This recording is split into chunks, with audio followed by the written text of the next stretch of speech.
Hello everyone and welcome to the Chem Videos Sunday night live stream. Unfortunately, I was not able to actually do this yesterday, Sunday, as much as I really tried to keep a weekly schedule, Sundays at 9 p.m. Eastern. Yesterday, some things got in the way. I had to put out some fires, and I had to, unfortunately, reschedule the live stream for tonight. So I apologize for any inconvenience, any confusion that may have caused. But nonetheless, I guess it's better late than never. So here we go. We're getting right into the content. We're going to continue our discussion on acids and bases. This is Acids and Bases, Volume 3. So here we go. Acids and Bases, Volume 3. And before I go any further, as always, just want to say that you are highly encouraged to participate in the discussion, whether that means leaving your thoughts, questions, concerns, what have yous in the chat, or even better, you can call into the show using Discord. There's a link right down there in the description. I would love to take your call. So here we go. Acids and Bases, Volume 3. Let's get into it. So let's start with a review of last week's material. Last week, we introduced the concept of acid strength. What is acid strength?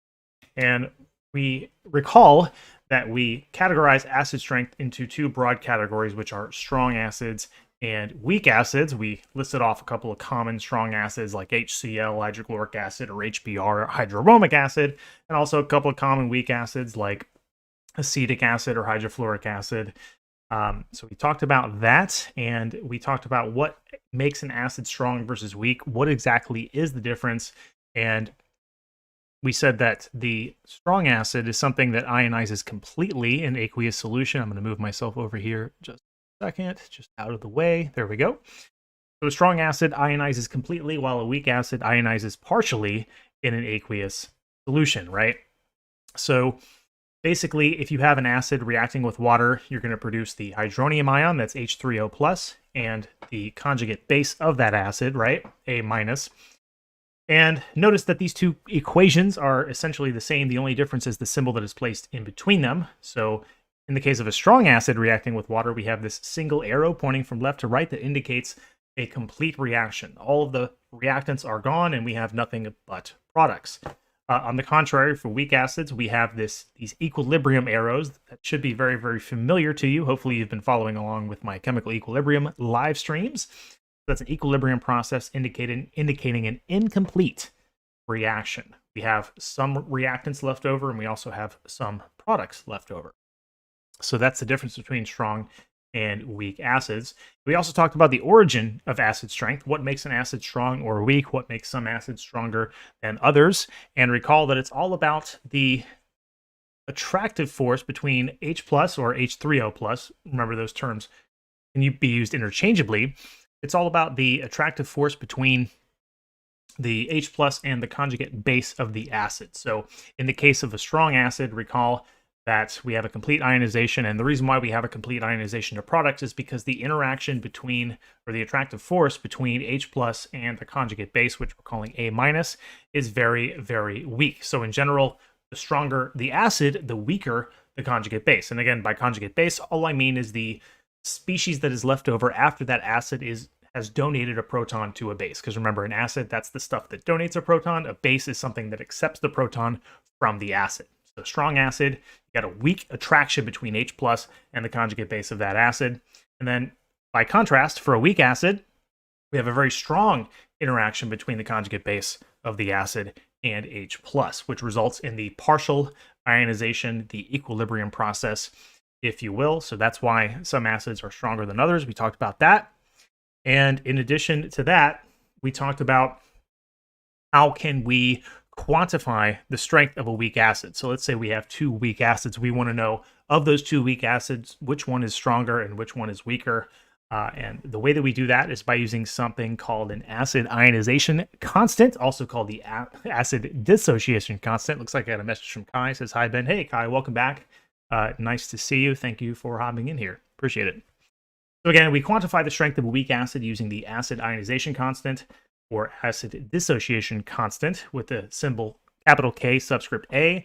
And capital K is a very familiar symbol to us, hopefully, because that's the symbol for an equilibrium constant. So the acid dissociation constant is nothing more than an equilibrium constant. So all it is, it's the equilibrium constant associated with the reaction of that weak acid with water. So remember, an equilibrium constant, what does that do? That specifies the extent of the reaction, the degree to which the reactants have reacted together to form products. And for any equilibrium constant, basically the law of mass action, way back from equilibrium stuff, tells us that the equilibrium constant is equal to the products, the concentrations of the products multiplied together divided by the concentrations of the reactants multiplied together, and of course raised to their stoichiometric coefficients, which in this case is all 1. All the coefficients are 1. And if you look at this expression, we have concentration of hydronium ion, H3O plus, times concentration of the conjugate base, A minus, divided by the conjugate, or divided by the concentration of the acid. And remember, we omit water from this equilibrium expression. Why? Because water is a pure liquid. Pure solids and pure liquids never appear in the expression for an equilibrium constant because their concentrations do not change. So Ka, that is the way to quantify the acidity of, or the strength of a weak acid. So if you can compare two acids to one another by comparing their Ka values, the acid that has the larger Ka is going to be the stronger acid. So that's how we quantify the strength of a weak acid. It's just an equilibrium constant, nothing we haven't seen before, hopefully. And so to continue, basically we wrapped up the discussion by talking about a phenomenon called the autoionization of water. It's also called the autoprotolysis of water. You may know it by that name. And there's a special type of equilibrium constant associated with the autoionization of water, which is called the ion product constant for water, with the symbol Kw. And just looking at that again briefly, so autoionization, that just means you have one water molecule acting as an acid, donating a proton to another water molecule, which acts as a base to produce hydronium ion and hydroxide ion. And the ion product constant for water is the equilibrium constant associated with this reaction. Notice that we have nothing in the denominator. We have no reactants to put in this expression because both of the reactants are a pure liquid. And so the formula for the ion product constant for water is simply the concentration of hydronium ion times the concentration of hydroxide ion, which at 25 degrees Celsius just happens to be, whoops, let me go back. At 25 degrees Celsius, Kw happens to be 1.0 times 10 to the minus 14. That is a very, very important constant that I highly recommend you commit to memory if you're studying acids and bases right now. 1.0 times 10 to the minus 14.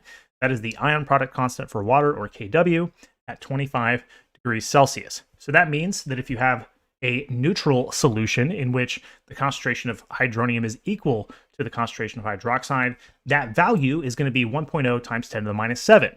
Again, that's because 1.0 times 10 to the minus 7 is the square root of this Kw, this 1.0 times 10 to the minus 14. So if these two are the same, then their value must be 1.0 times 10 to the minus 7, assuming you're at 25 degrees C.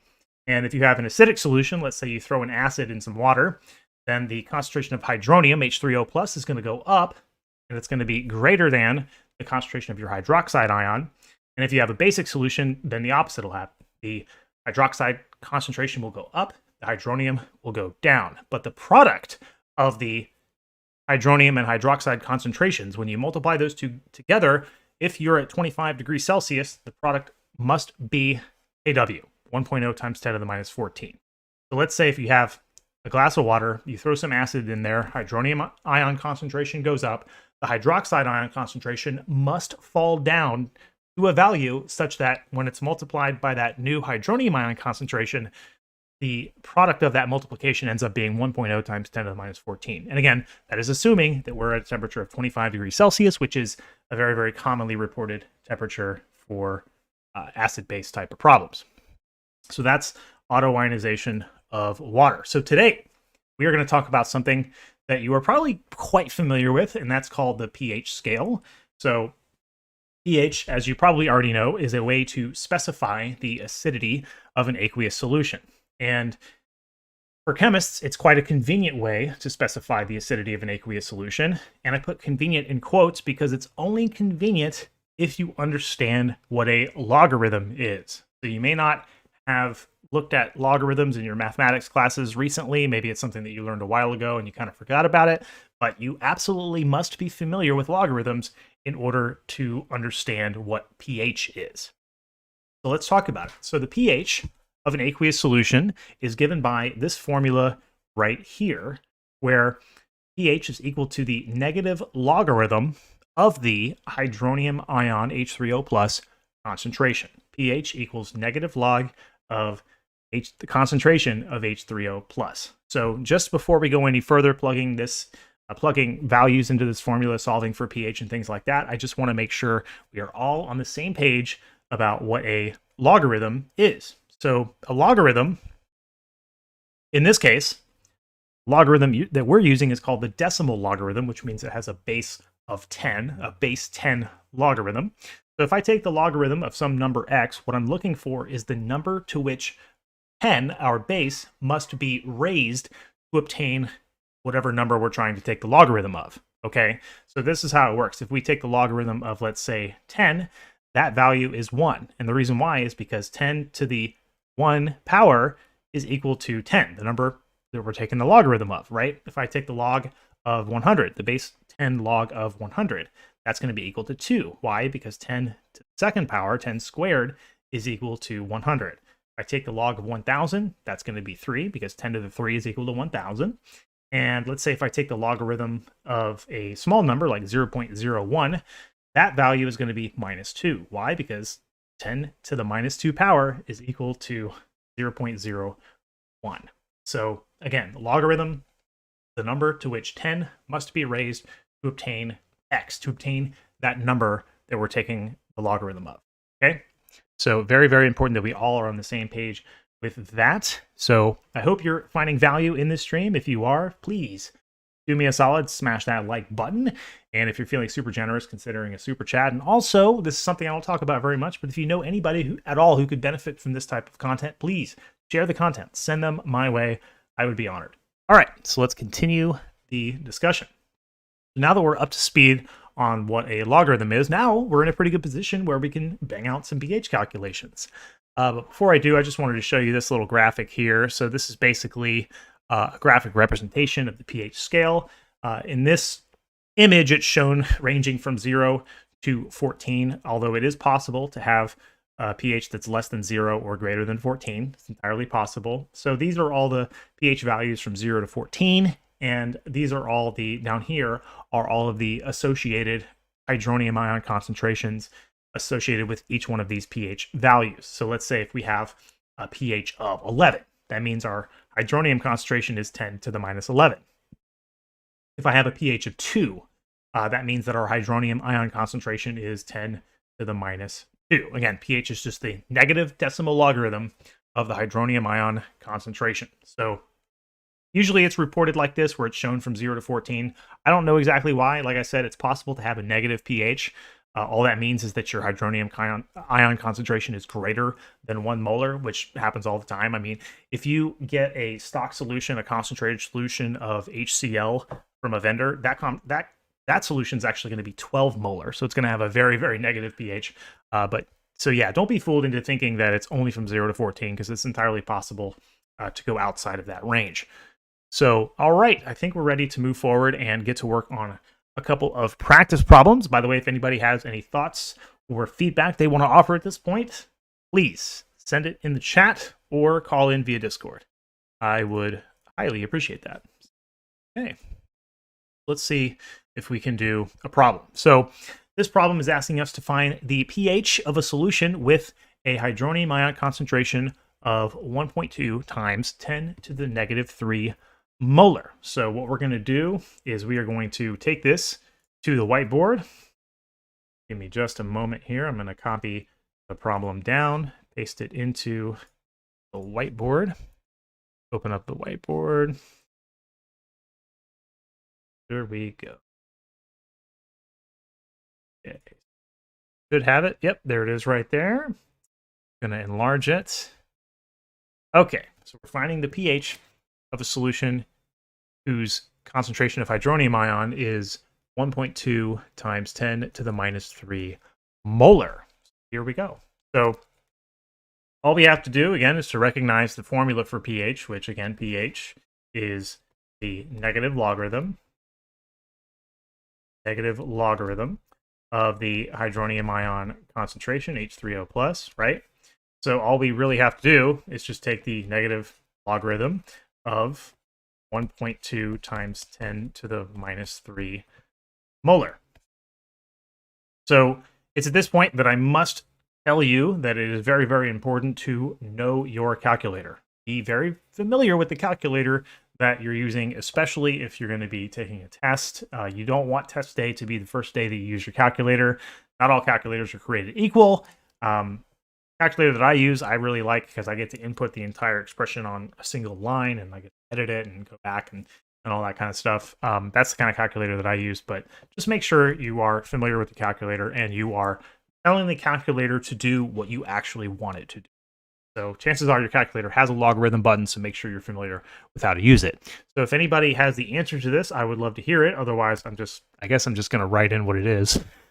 So the answer that I got, the negative logarithm of 1.2 times 10 to the minus 3 is equal to, what did I get? I got 2.9.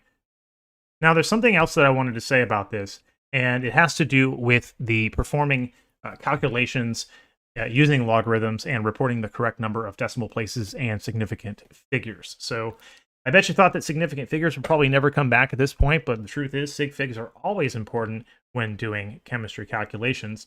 And notice that the number of significant figures in our concentration is 2, right? 1.2. This has, I'll just write it in up here, this has 2 sig figs, right? And the number of sig figs of this value that we take the logarithm of, that has to match the number of decimal places in our answer. So this is 2 decimal places. I'll just call them DPs, right?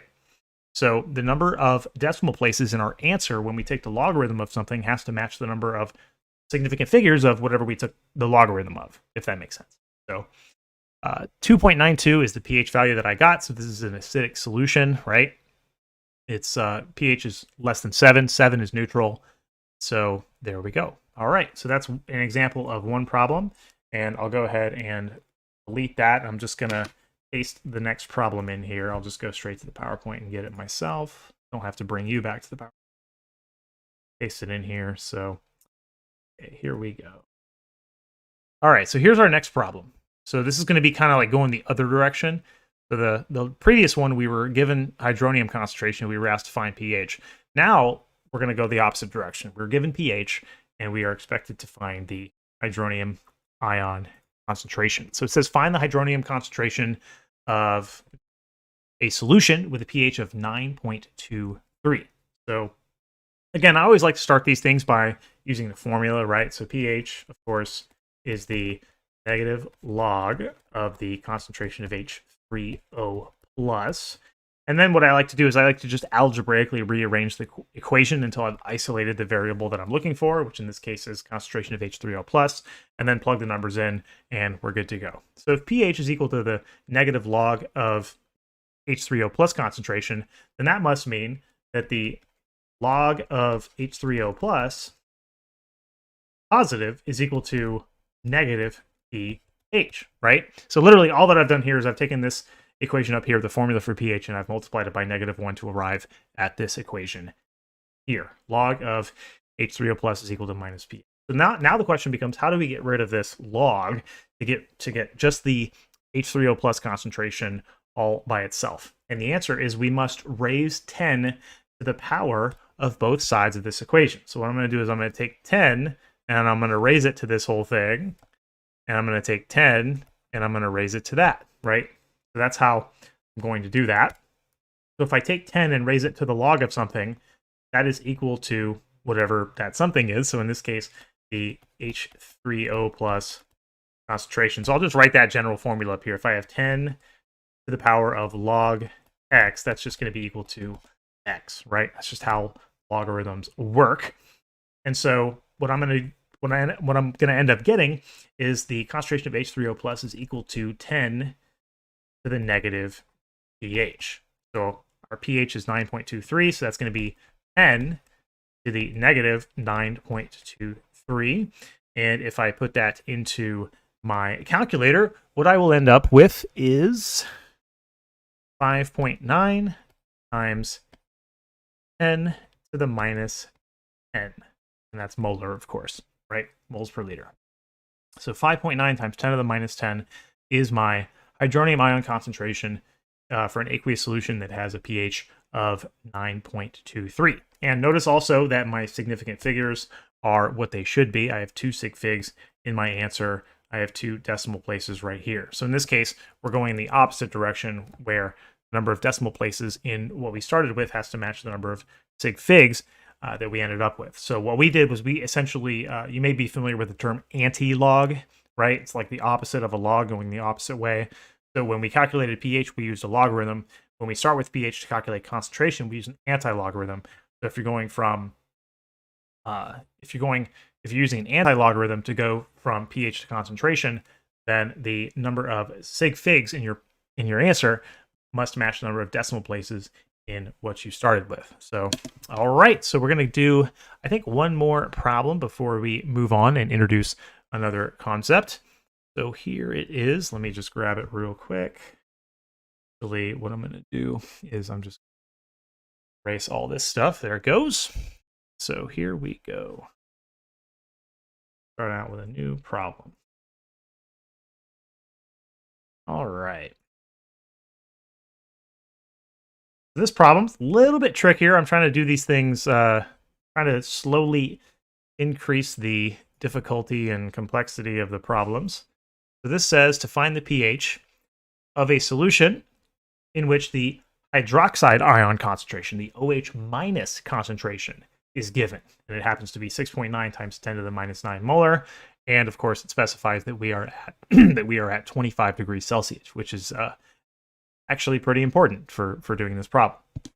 So again, we start out with our hydroxide ion concentration.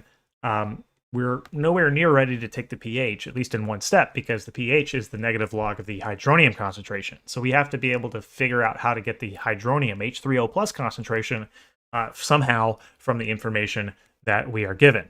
Now, from past discussions, I think a week ago we talked about this, that the concentration of H3O plus, right, the product of the concentration of H3O plus and the concentration of OH minus is going to be equal to Kw, right? That's the ion product constant for water. And given that we are at 25 degrees Celsius, the value of Kw is going to be 1.0 times 10 to the minus 14. Again, that's just something that's really, really common, really important, that I believe you ought to commit to memory. So we have an equation that we can work with here because we know the hydroxide concentration.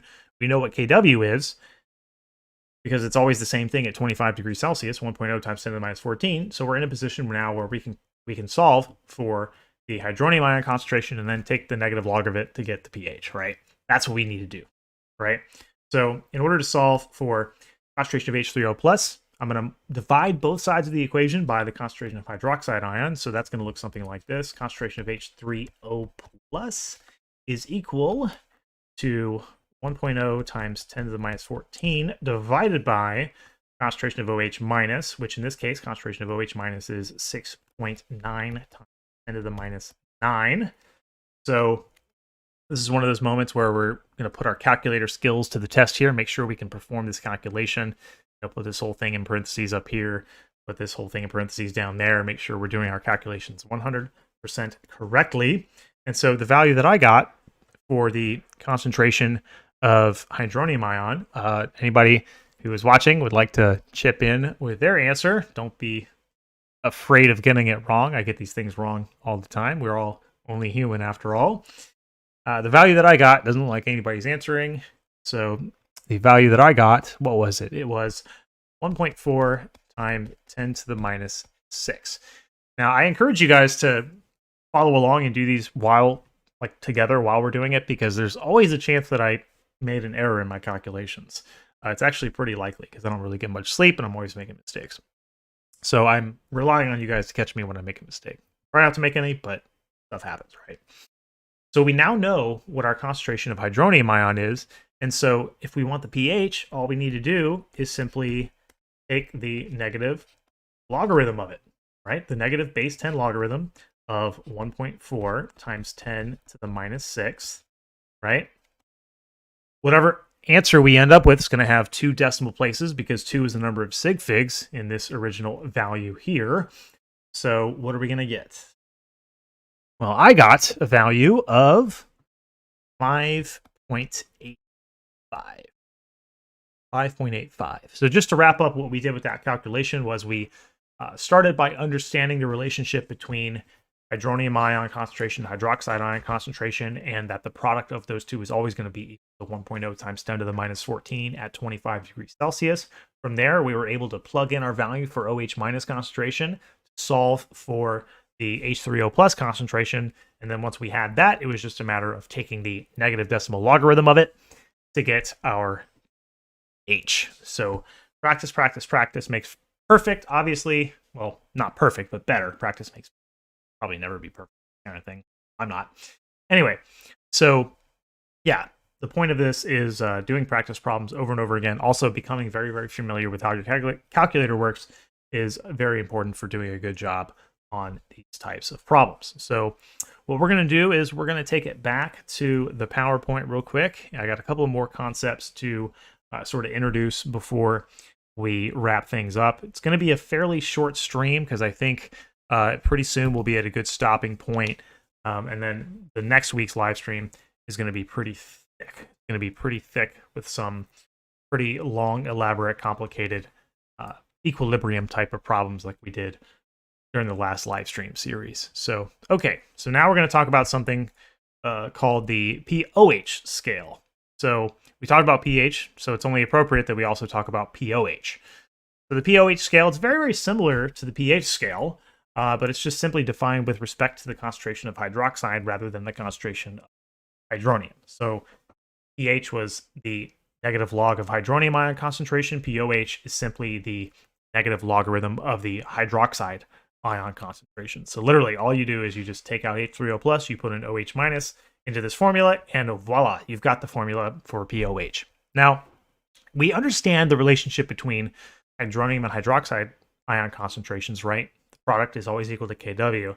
Let's see if we can use this to better understand the relationship between pH and pOH. And to do that, I'm going to go back to the whiteboard, actually. So let's go back to the whiteboard. Let's just erase all this stuff, and let's see if we can't get a better understanding of the relationship between pH and pOH. So earlier, we established that the concentration of hydronium, H3O plus, multiplied by the concentration of hydroxide ion, OH minus, is equal to Kw, which, if we assume this is at 25 degrees Celsius, we'll say it's 1.0 times 10 to the minus 14, right? We're very, very familiar with this relationship. Let's see if we can tweak this equation a little bit to arrive at a very helpful relationship between pH and pOH. Well, let's start by taking the logarithm of both sides. So I'm going to take logarithm of that. I'm going to take logarithm of that, right? And what we end up with is the log of, I'll just do this whole thing, right? H3O plus times OH minus, right, is equal to the log of 1.0 times 10 to the minus 14, right? This whole thing, right? So all we've done is just taken the logarithm of both sides of this equation, and I think you'll understand why I did that in just a moment. So basically, another property of logarithms is that, and I think I'll do this in blue sort of off to the side here, is that if we have log of, let's say, a times b, ab, that's going to be equal to the logarithm of a plus the logarithm of b, right? So that is just a property of logarithms. It's just how sort of logarithms work. If you were to type those into a calculator, you'd get the same result for both of them. So I'm not going to spend all this time mathematically proving that. You'll have to say that for your math class. But I'm going to use that property to sort of manipulate this equation even further. So that means right? Given that the log of A times B is equal to log of A plus log of B, I'm going to manipulate this equation to read log of H3O plus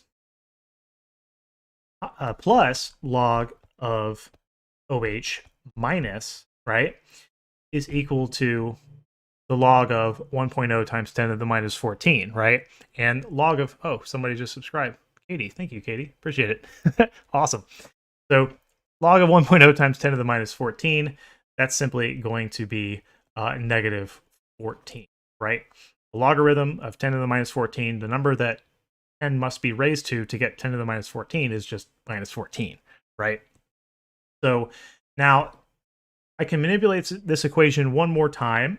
I can multiply both sides of it by -1. So if I take this whole equation and just multiply the whole thing by -1, right, then I'll get the negative log of H3O plus concentration. I'll change this plus to a minus logarithm of OH minus concentration, and then multiplying this by -1 just gets rid of the negative sign here. So we have this equation over here, right? Minus log of H3O plus minus the log of OH minus is equal to 14. Well, look at this, right? Look at this, because minus log of H3O plus, that is actually the expression for pH, right? Minus log of OH minus, that is the expression for pOH. So that means that the sum of pH and pOH is equal to 14. So let's say you encounter a problem where you are given pH and you're asked to find pOH. Well, you just subtract 14 from pH and that gives you pOH, and vice versa. So the sum of pH and pOH is going to be equal to 14. And again, this is all assuming that we're at 25 degrees Celsius. If we weren't, then it would be a different value because the equilibrium constant would be different, right? Equilibrium constants differ from one temperature to another. Okay, so, which is kind of funny because we still call them constants, but whatever. All right, so I just wanted to make sure we kind of understood that relationship because it's important not only to know the relationship between hydronium and hydroxide in an aqueous solution, but also pH and pOH. So if we continue to move on, I'm going to go back to the PowerPoint. So that's pOH. And then another thing that we're going to talk about, and this is going to sort of wrap things up for us, is the pKa scale. So remember that Ka, that's the acid ionization constant. That's simply the equilibrium constant that describes the extent of the reaction of a weak acid with water, right? Higher Ka means a relatively stronger weak acid, right? So there's also such a thing called pKa. So we talked about pH and pOH. Let's talk about pKa, and that's just going to be the negative logarithm of Ka, right? The negative logarithm of our acid ionization constant for a given weak acid. And so last week, I showed you guys something. I showed you guys basically a table, right? And I'm going to minimize myself and kind of move out of the way a little bit here. So I showed you guys this table right here. And this table is just a bunch of weak acids and their associated Ka values. And notice that the Ka values are kind of all over the place. In order to compare them to one another, you have to, look at the power of 10, look at the scientific notation. But over here, I've included a fourth column to this table, which includes the pKa value, then minus logarithm of all of these Ka values for all of these weak acids. So I don't know about you. I know everybody kind of has their own preference, but in my opinion, it's much easier on the eyes to compare two Ka values to compare two pKa values than it is to compare two Ka values, because they're all just pretty easily manageable numbers. You get rid of that scientific notation thing. And so this is what I was talking about before. Like when you use a logarithmic scale where the numbers are based on powers of 10, it just kind of makes your numbers a little bit more manageable, a little bit less all over the place, and you can avoid having to use scientific notation if scientific notation is not. So obviously, since pKa is the negative logarithm of Ka, and larger Kas means weaker acids, the inverse is going to be true for pKa. So in other words, if you're looking at two weak acids, you want to know which of those weak acids is stronger. It's going to be the one with the lower Ka value. So I'd like to ask everybody who's currently watching in this stream, given all of the pKa values of all of these weak acids listed in this table, of these weak acids, which one of them is the strongest weak acid and which one of them is the weakest weak acid? That's what I want to know. I want to know, of all the acids in this table, acetic acid, benzoic acid, chlorous acid, formic acid, all these acids, right? Looking at their pKa's, could you tell me, of those weak acids, which one is the strongest and which one is the weakest? And that's not a rhetorical question. I really, really would like somebody to answer it. I think that would be cool. So meanwhile, while I'm waiting for you guys, I'm just going to check. Then, okay. That's the Jeopardy theme tune for those of you who aren't as old as me and remember the game show Jeopardy. So, okay, so doesn't look like I'm getting any participation, which is fine. I'm sure you guys all know the answer and are eager to participate, but are just a little bit bashful about potentially having the wrong answer and being humiliated in front of the entire 4 concurrent viewers that are currently watching this stream.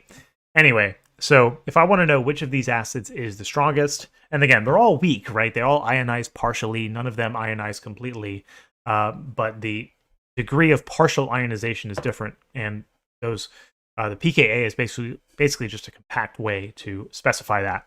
So if I'm looking for which one of these acids is the strongest, I'm going to be looking for the one with the lowest value of pKa, which clearly, according to this table, is trichloroacetic acid, all the way at the bottom down there with a pKa value of 0.66.